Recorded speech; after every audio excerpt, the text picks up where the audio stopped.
Good morning, students. I am your science teacher. Today we will discuss about the chapter Motion and Time. We already discussed something about this chapter, that is speed, average speed. Now, today we will discuss about uniform motion. So, at first, what is uniform motion? Uniform motion is a state of a moving body. So it is defined as a body is said to have uniform motion when it travels equal distances in equal interval of time. Okay, students, underline that what is uniform motion? It is defined as a body is said to have uniform motion when it travels equal distances in equal intervals of time. Always travels equal distances in equal intervals of time. This is called the uniform motion. Okay, a body moving with a constant speed is said to be an uniform motion. When a body is moving with a constant speed, we say that the body is in a uniform motion. Okay. For uniform motion, the distance traveled is directly proportional to time. So for uniform motion, the distance time graph is straight line, as we see from this graph, that is the distance along the y-axis and the time along the x-axis. And if the distance covered by the object in a time interval is if constant, then the graph is distance time graph is a straight line. Okay, so now a body, now we move on to the non-uniform motion. A body is said to have non-uniform motion when it travels unequal distances in equal intervals of time. So uniform motion always travels equal distances in equal intervals of time, and in non-uniform motion a body travels non-equal distance or unequal distance in equal intervals of time, then it is called the non-uniform motion. Okay, that is, when a body moves with changing speed in a straight line, its motion is said to be in non-uniform motion. Here you can see that in the time interval 0 second to 1 second, a body moves 1 meter. Now in 1 second to 2 second, a body moves 3 meter, means a body moves 2 meter. So in the equal distances, a body moves different distances, so the speed will also be different. So this is a non-uniform motion. Okay, now here some questions, oral questions. So it is for your homework. Okay, 1, 2, 3 and 4. These are the 4 questions. This is for your homework. Okay, now we move on to the next portion, next topic, the graph paper and its use. Okay, the line graphs are drawn on specially designed paper called graph paper. Okay, the line graphs are drawn on a specially designed paper, it's called the graph paper. The whole graph sheet is divided into squares of 1 centimeter sides. Each side of such squares is further subdivided into millimeters. The lines showing millimeters marking are generally light in color. Okay, so if we draw,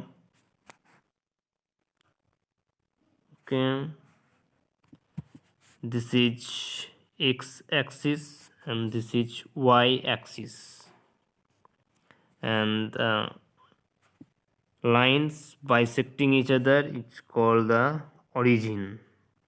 Okay, this is the origin. This is the origin.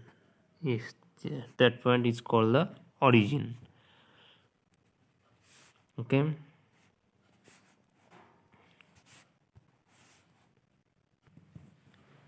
This origin marked as 0 and it is represented as 0, 0. Okay. Now all positive quantities are plotted on the right along OX and upward OY of the origin. So all positive quantities are plotted on the right along OX and upward along OY of the origin, that is this portion. This portion is the positive portion of the graph. Okay. All negative quantities are plotted on the left along OX, that means this origin along OX. Along OX, if we along OX dash, and this is Y dash along OX dash, and downwards along OY dash, along OY, downwards along OY. Okay. So all negative quantities are plotted on the left along OX dash and downwards along OY. So this portion is all the negative part. Okay. And the independent quantity is plotted along the horizontal axis, that is this axis, x prime O x. Okay.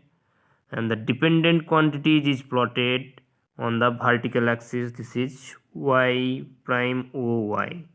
So independent quantities are plotted along x prime O x axis and the dependent quantities are plotted on y prime O y axis. Okay. So the quantities to be plotted on a graph paper are generally much larger than the graph sheet. So for each axis, a convenient scale is chosen such that the line or curve should cover the graph sheet appropriately. For example, for a moving car, we can choose the scales 1 centimeter or 1 big square on x-axis is equal to 1 minute, and 1 centimeter or 1 big square on y-axis is equal to 1 kilometer. This is the distance time curve. Okay. The two axes are marked according to the scale. Okay. The given value of two quantities are plotted in the form of points on the graph paper. So students, you have to remember this point and execute it when you draw a line graph. Okay. So now, what is the uses of graphs? Graphs are useful in following ways. And the graphical plot can represent a large amount of data in a compact form. A graphical plot shows the geometric dependence of one quantity over the other. A graphical plot makes the comparison of different sets of data easier. A graph can be used to obtain the value of one quantity for a specified value of the other. Okay. So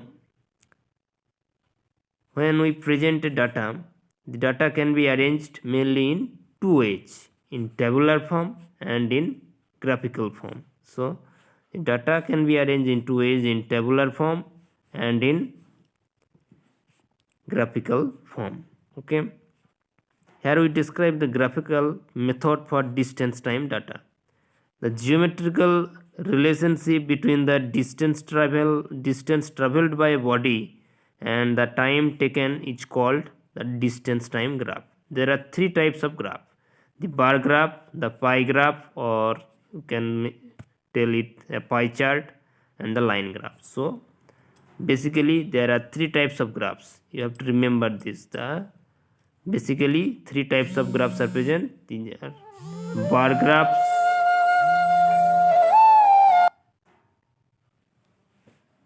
so the bar graph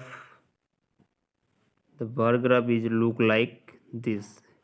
This is a typical bar graph between the runs made per over and the number of over is shown below. Here the number of over is pointed along the x-axis and the runs are pointed along the y-axis. So if we calculate this, how many runs per over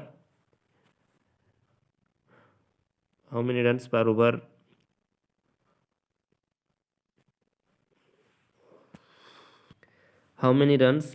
scored here, it is shown by this graph, and we use the bar graph for how many runs scored per over for this.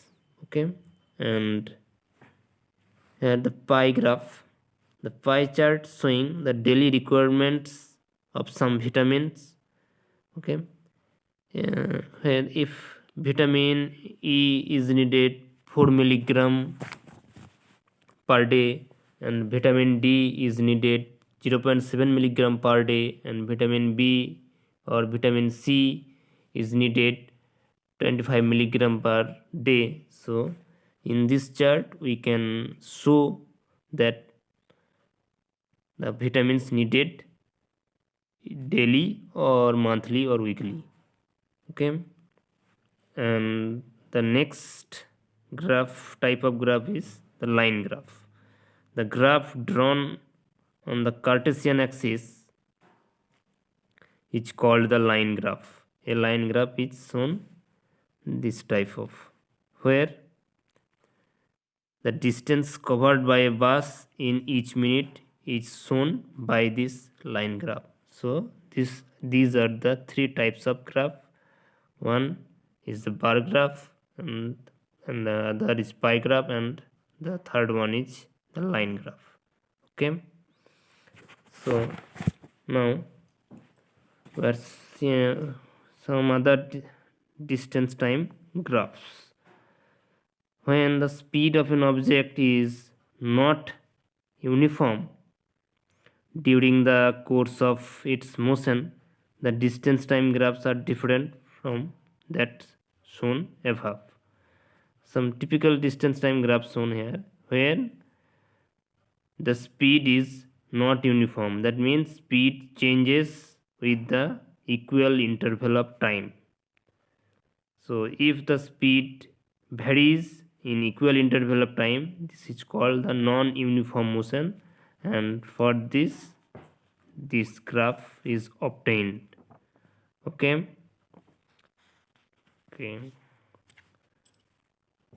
now one example is shown here. Example 9. The distance time data for a moving body is given below. The time in second and distance covered in meter. So distance covered in 1 second is 10 meter, and the distance covered in 2 seconds is 20 meter, and distance covered in 3 seconds is 30 meter. So here the distance covered in 1 second, 2 second, 3 second, 4 second, 5 second, and 6 seconds is given, and in each second the distance covered is 10. So the speed is uniform. So this is a uniform motion. Okay, so when we draw a graph distance time, then we get this type of graph, a straight line graph, when time is on the x-axis and the distance is on the y-axis. Okay, so we get this type of graph. This is a straight line graph for a uniform motion of speed. Okay, now here is some questions. That is the oral question. What is meant by the origin? Along which axis the possible value of x and y are plotted? Positive values of x and y are plotted. Name the various types of graphs. What is the name of the distance time graph for a body moving with a constant speed? These 4 questions also for your homework. So that's all for today. Thank you. Have a nice day.